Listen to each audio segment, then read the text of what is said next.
I never told my son what I kept in the storage locker downtown. When he married Sienna, I made sure she'd never find the key. While I was visiting my sister in Halifax, my son called me in a panic. "Dad, she found your storage unit. She's there right now with bolt cutters. I'd been waiting for this moment for 3 years, so I put my plan into action. Subscribe to the channel for more stories like this, and comment which Canadian city you're watching from." I was sitting in my sister Margaret's kitchen in Halifax when my mobile rang. The pot roast was in the oven, and we just opened a bottle of Nova Scotia wine when I saw Michael's name flash across the screen. My son never interrupted family time unless something was wrong. "Michael," I answered, already feeling my chest tighten. "Dad, I don't know how to tell you this." His voice was shaking. "Sienna found your storage locker, the one downtown on King Street. She's there right now. Dad, she has bolt cutters. The manager called me because your name is on the lease, but she told him she's your daughter-in-law, and you gave her permission." The wine glass stopped halfway to my lips. 12 years.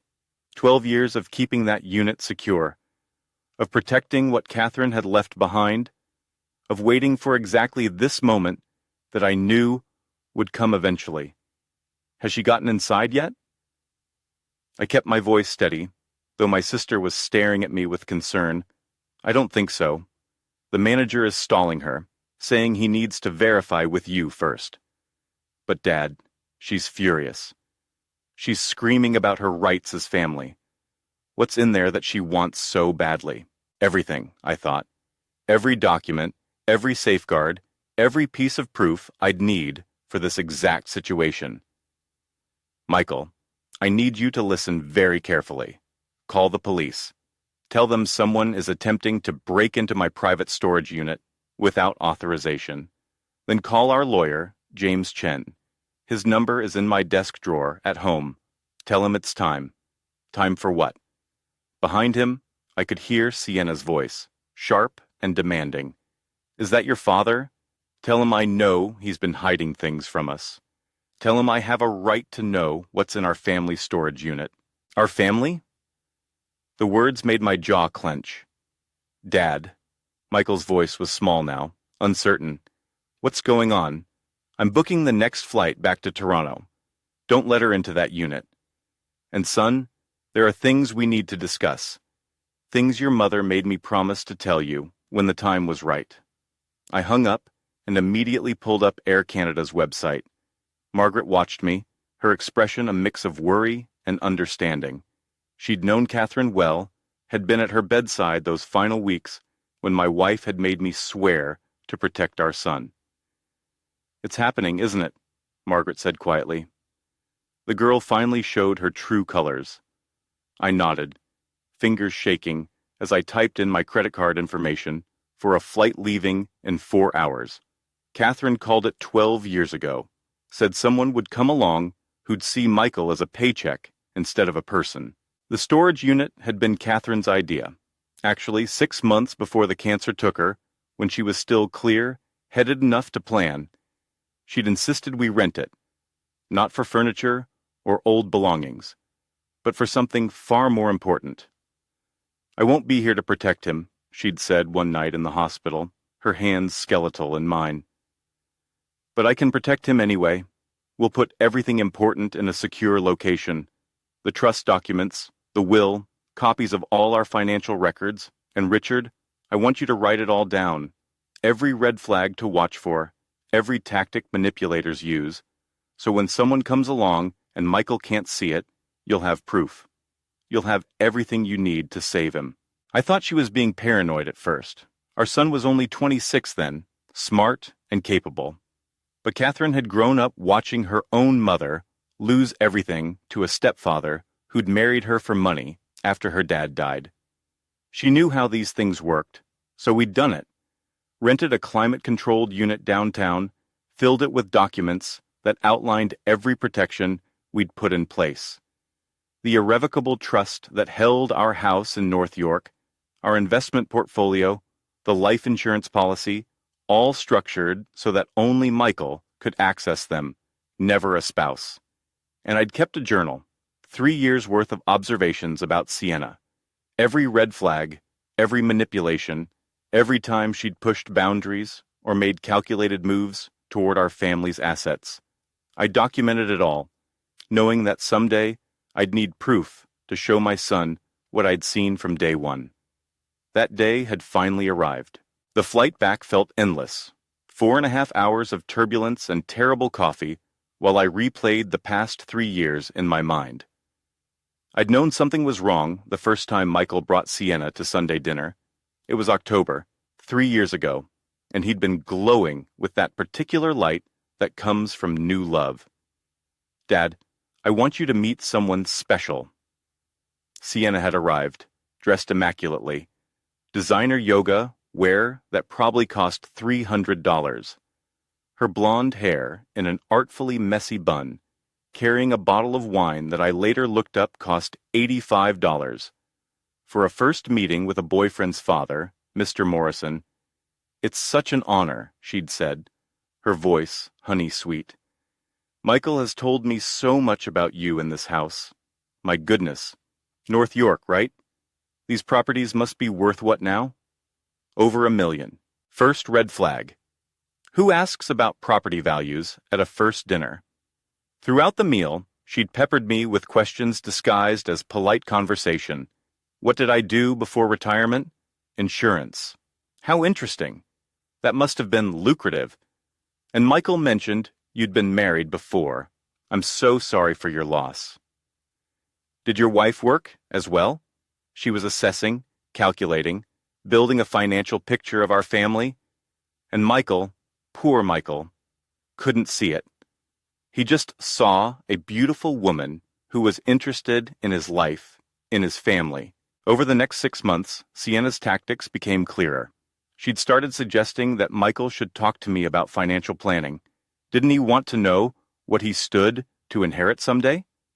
Wasn't it responsible to understand the family's assets? Michael had mentioned it to me one Sunday. "Sienna thinks we should discuss your estate plan, Dad. She says couples need to understand their financial future together. They'd been dating 8 months. Your future with me is that you build your own career and savings," I'd said carefully. "Just like I did. Just like your mother did." I'd seen the flash of annoyance cross his face. Sienna had been working on him, making him feel like I was being secretive, controlling. When Michael told me he was going to propose, my heart sank. The ring he showed me cost $12,000, money he'd saved from his job at the investment firm downtown. I'd seen the hope in his eyes, the vulnerability of a man in love. "I'm happy for you, son," I'd said, and I meant it. I wanted Michael to be happy, to have what Catherine and I had shared, but I also knew Sienna couldn't give him that. The wedding had been excessive. Sienna had insisted on the Fairmont Royal York, a venue that cost $60,000. Flowers cost $18,000. Her dress cost $12,000, and she'd bought 3 different ones for the reception, claiming she needed options for photos. Michael had struggled to pay his share, too proud to ask me for help. I'd given them $30,000 as a wedding gift, watching Sienna's eyes light up as she calculated what that meant about my total net worth. But I'd also done something else. I'd called James Chen, the estate lawyer Catherine had worked with, and made sure every document was ironclad. Then I'd insisted on a pre-nuptial agreement. It's standard practice for families with estates over a certain value. James had explained to them both in his office downtown. Nothing personal, just protection for assets that existed before the marriage. Sienna had signed it with barely a glance, probably thinking it was just a formality, that she'd have years to work around it, to convince Michael to change things. She was wrong. After the wedding, things escalated. They'd moved into Michael's condo near the Distillery District, the one he'd bought before meeting her. Within 2 months, Sienna started complaining. It was too small, too noisy, too far from her yoga studio in Yorkville. "We should move in with your dad," she'd suggested to Michael loudly enough for me to hear during a Sunday dinner, "Look at all this space he's not using. And Richard, you're getting older. Wouldn't it be nice to have family around?" I'd shut that down immediately. The house stays as it is. When I'm gone, it'll be Michael's to do with, as he pleases. But while I'm breathing, it's my space. Sienna's smile had frozen on her face, and I'd seen the calculation behind her eyes. She was running through alternative strategies, trying to figure out how to access what she wanted. That's when I started the journal. Every conversation, every manipulation attempt, every red flag, I documented it all in a leather notebook that lived in the storage unit downtown, updated every week. The plane finally landed at Pearson just after 9 p.m. I grabbed my carry-on and headed straight to the long-term parking garage, my phone buzzing with texts from Michael. Police came. Sienna's furious. Says you're paranoid and controlling. She wants to know what you're hiding from her. Dad, can we talk when you get home? I'm confused about all of this. I drove through Toronto's evening traffic. The CN Tower lit up against the dark sky, my mind racing through what I needed to do. First, check the storage unit, then get James Chen involved. Finally, sit Michael down and show him everything.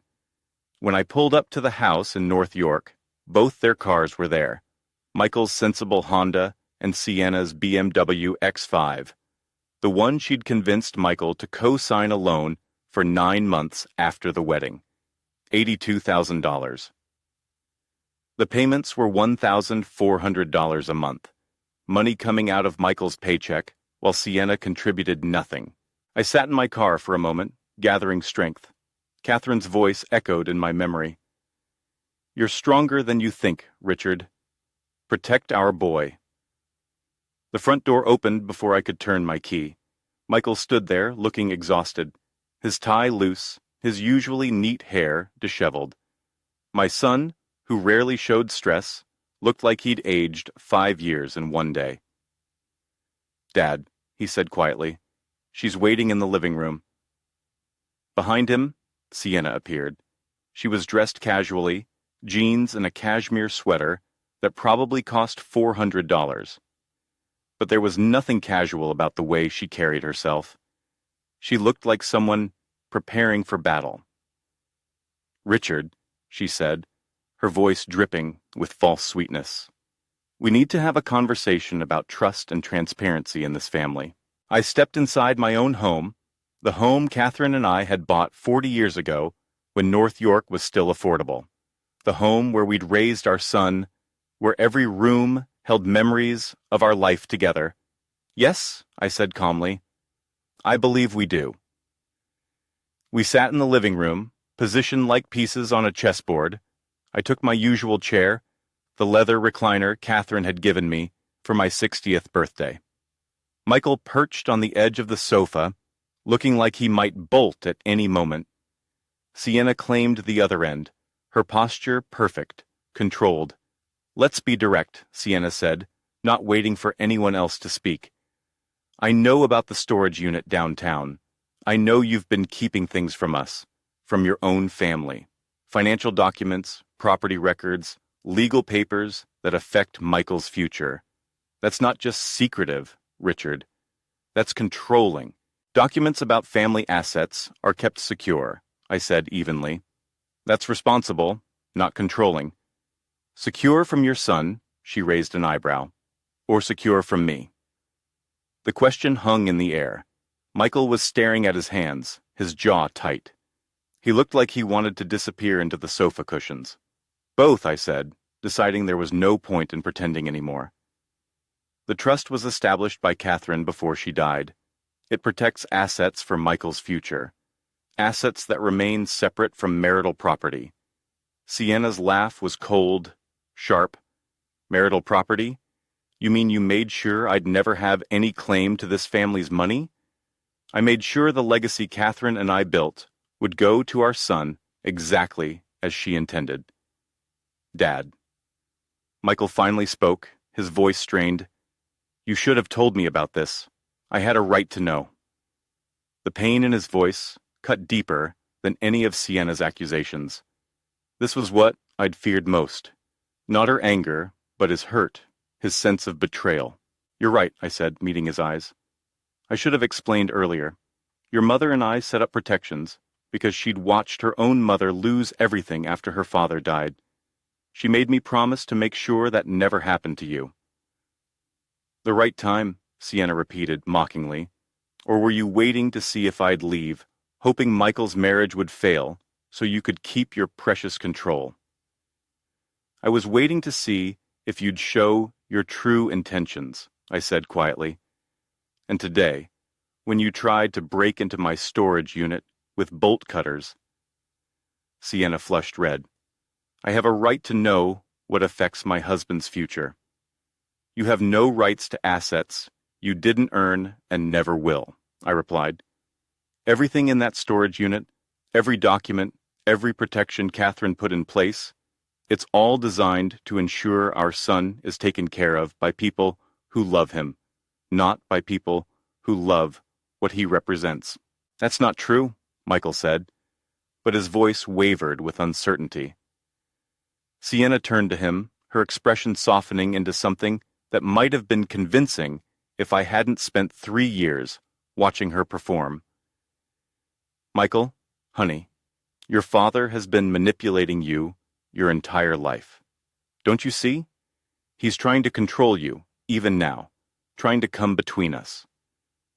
"I can see perfectly well," I said. "I can see that 6 months after the wedding, you convinced Michael to co-sign a loan for an $82,000 vehicle. A vehicle you picked out, that you drive, that he makes payments on." Michael's head snapped up. "How do you know the exact amount?" "Because I pay attention to my son. I notice when he stops talking about saving for a house, because suddenly all his money is going somewhere else. I notice when he starts looking tired because he's working overtime to cover expenses that shouldn't exist." "We needed a reliable car," Sienna protested. "You needed a BMW?" I kept my voice level.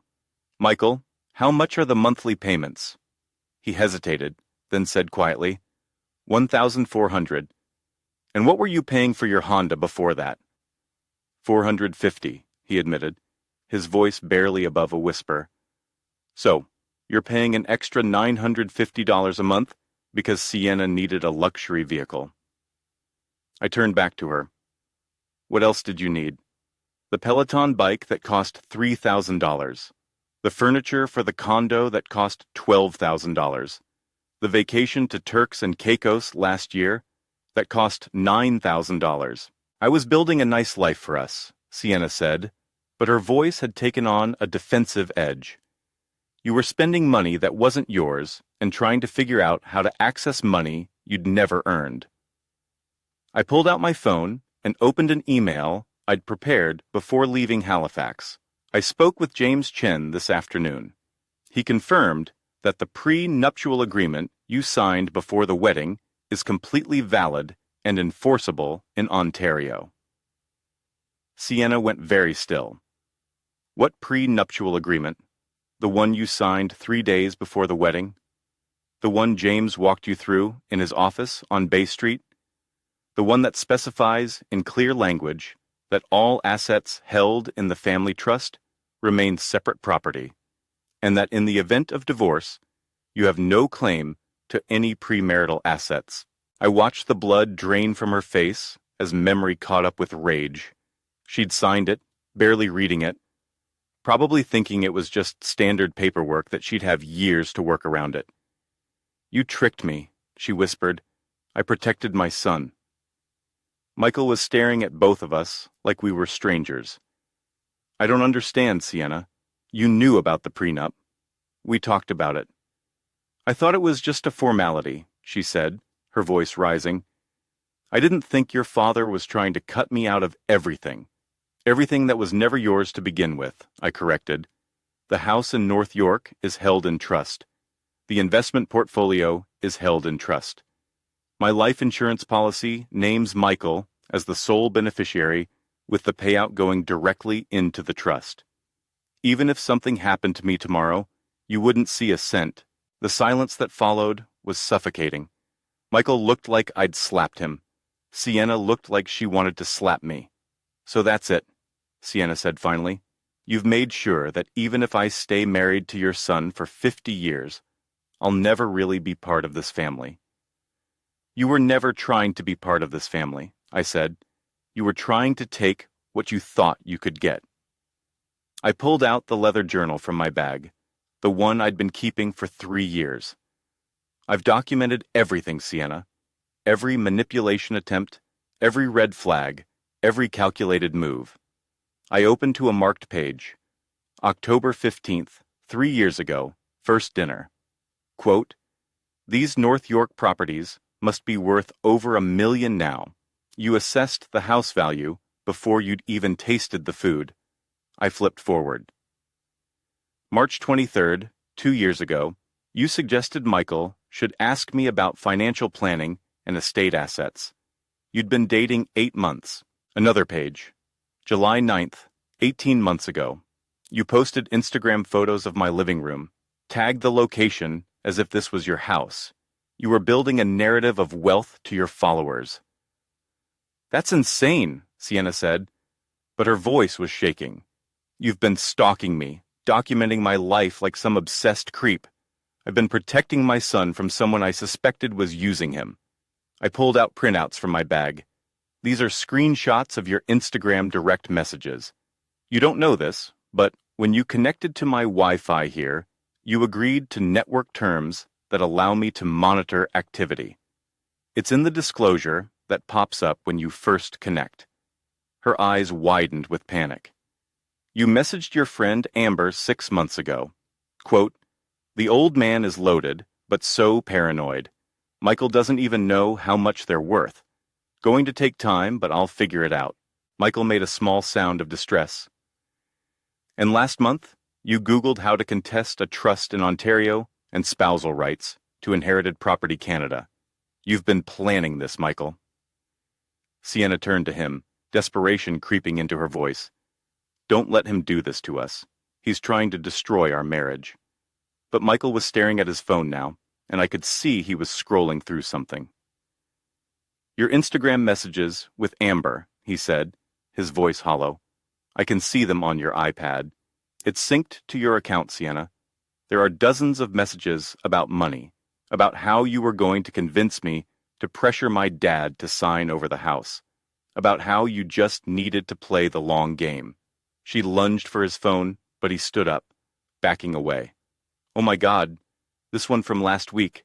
Richard's going to Halifax for 5 days. Perfect time to check that storage unit he's always so secretive about.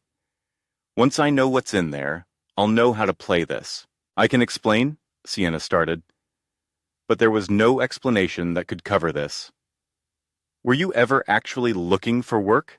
Michael asked, his voice breaking. You told me you were applying to marketing positions. You said you had interviews. I was building our life together, she said, weakly. You haven't worked a single day since the wedding, I said. You told Michael you were job hunting, but you've spent 3 years spending his money, while contributing nothing. Michael sank back onto the sofa, his head in his hands. This was my son, learning that the woman he'd pledged his life to had been playing a role, had seen him as a means to an end rather than a partner. I think you need to leave, Michael said quietly. What? I think you need to pack your things and leave. Go stay with your sister, or get a hotel room. I need you out so I can think. This is half my home, Sienna said, her voice cold now. All pretense dropped. We're married. You can't just kick me out. Actually, I said, the condo is in Michael's name only. He bought it 2 years before he met you. You have no legal claim to it. Her head whipped toward me. You made sure of that, too. I know every asset my son owns and how it's titled. That's not control, Sienna. That's being a careful parent. She looked between us, and for the first time, I saw real fear in her eyes. She'd lost, and she knew it. If I leave now, I'm not coming back, she said. A final desperate threat. Michael met her eyes, tears streaming down his face. I know. The sound of Sienna's suitcase wheels on the hard wood echoed through the house like a death nail. It was nearly midnight, and I sat in the living room while Michael stood at the top of the stairs, watching his wife pack 3 years of marriage into 2 bags. Drawers slammed. I heard her angry footsteps, moving from the bedroom to the bathroom back and forth. She was taking her time, maybe hoping Michael would crack, would tell her to stop. He didn't.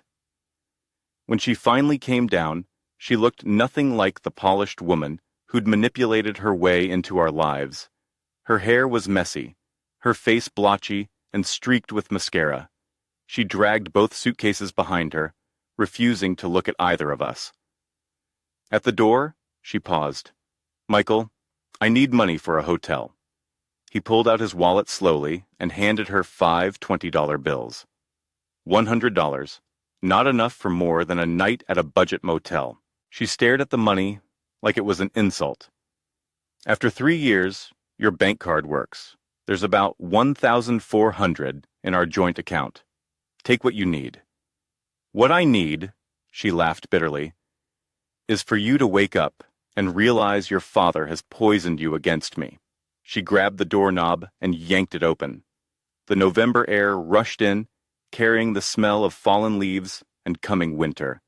She stood there for a moment, and I thought maybe she'd try one more manipulation, find some crack in his resolve. Instead, she just left. The door clicked shut, and seconds later, we heard her BMW start and pull away into the Toronto night. The silence that filled the house was deafening. Michael stood frozen, staring at the closed door. Then his shoulders started to shake, and he crumpled onto the bottom step of the staircase, his face in his hands. The sobs came deep and wrenching. I moved to sit beside him, and he turned into me, like he was a child again. I held my 67-year-old body around my 38-year-old son while he broke apart. I'm so stupid, Dad, he choked out. How did I not see it? You loved her. Love makes us see what we want to see. 3 years. 3 years wasted on someone who was just using me. Not wasted, I said firmly.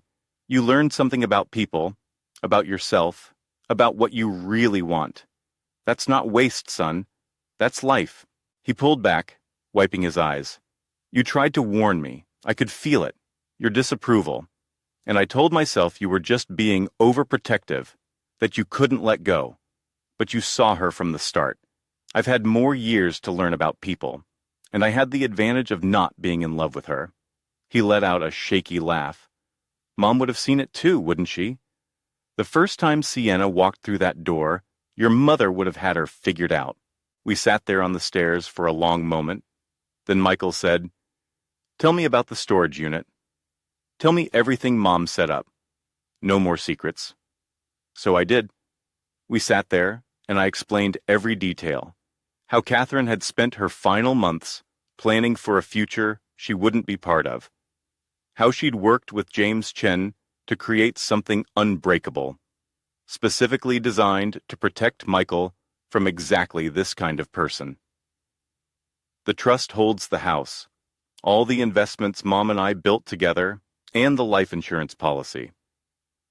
It's worth about $1.8 million total. Michael's eyes widened. That much? Your mother was brilliant with money. We lived modestly, invested carefully. The house alone is worth about $900,000 now. The rest is in diversified investments that have grown over the years. And it all comes to me when I die, or when I choose to transfer control. Your mother and I originally planned for your 40th birthday. But after tonight, I think we should sit down with James sooner. You should understand exactly what you have and how to protect it going forward. The prenup, Michael said. Would it have held up if we'd stayed married? Absolutely. James made it ironclad. Even if you'd been married 50 years, the assets in the trust would have remained separate property. She could never have touched them. That's why she was so desperate to get into the storage unit. She'd been trying to figure out what we had for months. I'm sure the journal I kept. I documented every time she asked questions about finances. Every time she tried to manipulate you into pressuring me, it's all there. Michael was quiet for a long moment. Can I see it? The journal? Tomorrow we'll go to the storage unit together, and you can read everything. We talked until nearly 3 a.m., about Catherine, about the protections she'd put in place, about the 3 years Michael had spent with someone who'd never truly loved him. Do you think she ever cared about me at all? He finally asked. Even a little? That question broke my heart, maybe in her own way, but it wasn't the kind of love that builds a life. It was the kind that has conditions and exit strategies. The next morning, we drove downtown to the storage facility on King Street. The manager, a kind older man named Rajesh, greeted us with relief. Mr. Morrison, I'm so glad you're back. That woman yesterday, she was very insistent, very angry when I wouldn't let her in. You did exactly right, Rajesh. Thank you. I punched in the code, 7352. Catherine's birthday, March 7th, 1952. The lock clicked open. The unit wasn't large, just 3 meters by 3 meters, but it was organized meticulously, filing cabinets along one wall, labeled clearly, financial records, property documents, legal papers, insurance policies. But what drew Michael's attention was the other wall, shelves holding carefully preserved photo albums, boxes of Catherine's belongings, her jewelry box, her favorite books, her collection of small watercolor paintings she'd done as a hobby. You kept everything, Michael said, his voice thick. I couldn't let go. This was my space to remember her. That's the real reason I never wanted anyone here. Not just the documents, but this. I wasn't ready to share. Michael walked to the shelves and picked up a photo album. He opened it to a random page, and there was Catherine, maybe 30 years old, laughing at the camera at Niagara Falls, young and healthy and full of life. I forget sometimes what she looked like before she got sick. She was extraordinary, brilliant and funny, and so stubborn. When she decided something was right, there was no changing her mind. He set the album down and opened one of the filing cabinets. Inside were folders in Catherine's neat handwriting, and in the very front, a sealed envelope with Michael's name. What's this? A letter. She wrote it 2 weeks before she died. Told me to give it to you when you were ready. His hands trembled as he opened it. Several pages covered in Catherine's handwriting. His eyes moved across the words, and I watched tears begin to fall. He read in silence while I stood there, remembering the day Catherine had written those words.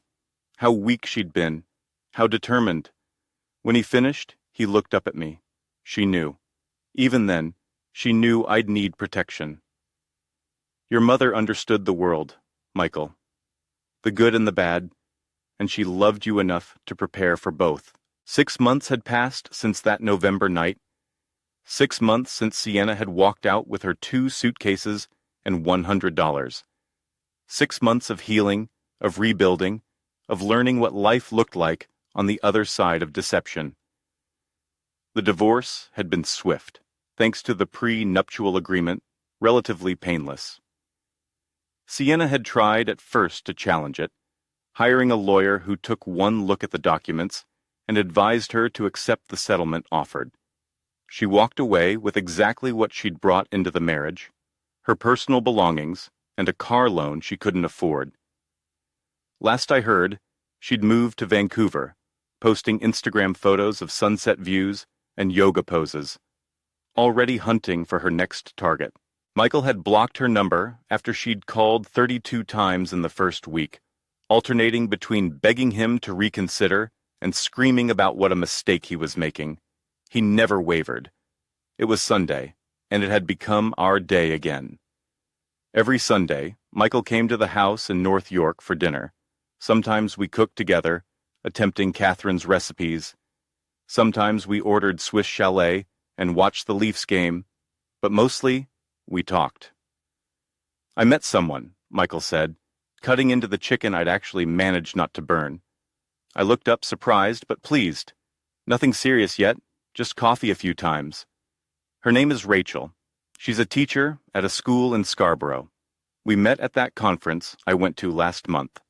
And he smiled. A real smile that reached his eyes for the first time in months. She insisted on paying for her own coffee. Said she has a rule about splitting things equally from the start. I felt something warm bloom in my chest. Smart woman. I told her everything about Sienna, about the divorce, about why it ended. Figured if that scared her off, better to know now. What did she say? She said her best friend went through something similar. Got manipulated by someone who saw dollar signs instead of a person. She understood. We ate in comfortable silence. Then Michael set down his fork. I want to apologize, Dad, for not trusting you, for choosing Sienna over your concerns all those times, for making you feel like you couldn't be honest with me. You don't need to apologize for loving someone, even if they didn't deserve it. But I do need to apologize for not seeing what was right in front of me, for being so desperate to prove I could make my own choices that I ignored obvious red flags. He paused. I've been thinking a lot about Mom lately, about what she must have gone through, making all those plans while she was dying. She was terrified. I admitted some nights she'd wake up crying, worried about what would happen to you. Michael reached into his pocket and pulled out Catherine's letter, now creased from being read dozens of times. She wrote something that keeps coming back to me. She said, "Real love doesn't demand access to bank accounts. Real love is built in small moments, in shared struggles, in choosing each other, even when it's hard." She was right. Sienna never chose you when it was hard, but I learned from it. He said, I learned what I don't want, and I learned I'd rather be alone than be with someone who's only there for what I can provide. I raised my glass. Your mother would be proud of you. He clinked his glass against mine. The wine was from a bottle Catherine had bought 20 years ago, saved for a special occasion. This felt right. I've been thinking about the trust, Michael said, about what we should do with part of it. What do you mean? Mom wanted me to have security, to have choices, but I've been working in finance for 16 years now. I've built my own career, my own savings. I don't need all of it to survive. Your mother wanted you to be comfortable. I know, but I also think she'd want the money to mean something. What if we set up a scholarship fund for kids who lose a parent to cancer? Help them pay for university the way Mom's trust has helped me have security. I felt tears prick my eyes. She would have loved that idea. We could call it the Catherine Morrison Memorial Scholarship. Keep enough in the trust for the house and a safety net, but use some of it to help others. Your mother would be so incredibly proud of you right now. We spent the rest of the evening planning. By the time Michael left, we'd outlined a scholarship that would help 5 students a year, kids who'd lost parents and needed support, to pursue education. As I watched his taillights disappear down the street, I felt something I hadn't felt in years. Peace. Not just the absence of conflict, but something deeper. The knowledge that I'd kept my promises, that Catherine's love had transcended death, that our son was finally free to build the life he deserved. The storage unit downtown still held all those documents, all those protections, but what it really contained wasn't about money anymore. It was about memory, about honor, about a love story that had started 45 years ago and was still writing its final chapters. I walked back inside, past the photo of Catherine I kept on the mantel. She was 35 in that picture, her smile bright and genuine, her eyes full of life. We did it, I told her quietly. He's okay. He's going to be just fine. And I could almost hear her response, that mix of relief and pride she always showed when our plans worked out. She'd been gone 12 years, but she'd never really left. She was in every protected asset, in every lesson Michael had learned, in every Sunday dinner we shared. Sienna had walked away with nothing because she'd never understood what really mattered. She'd seen the house, the accounts, the investments, and thought that was the treasure. She'd missed the real wealth entirely. As I climbed the stairs that night, I thought about Michael's new beginning, about Rachel, the teacher who paid for her own coffee, about the scholarship that would help kids who'd lost what Michael had lost. The lock on the storage unit was secure, but what it protected wasn't really about documents anymore. It was about love that had outlasted death, about wisdom passed down, about character that couldn't be bought or sold. And in the end, that was the only legacy that truly mattered.